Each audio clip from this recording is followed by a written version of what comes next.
Papunta kami ng wedding niyan guys at para nga makatipid ay sa bahay lang kami nag-ayos. Nag-ayos ng hair at saka itong manicure at pedicure din. Pumili na lang kami ng nail polish kasi merong sale. At itong beshi ko na nga to ang nag-aya sa akin na mag-ayos ng buhok at saka ng nail polish. At ayan nga, gustong gusto ko nga ang kanyang hair curl ng aking buhok. O, sino ka dyan? At after nga sa buhok ay nail polish naman kami. Ayan, malinis naman na yung kuko ko kaya diretso nail polish na paglalagay ng nail polish. Pero syempre sa paa ay ako na yun. Siya lang ang naglagay sa kamay at idea nga niya yan.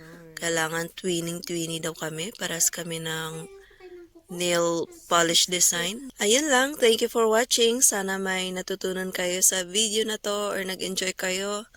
Ayan, matuto tayo mag-ayos ng sarili sa bahay lang. No need to salon para tayo makatipid. Thank you for watching. Bye!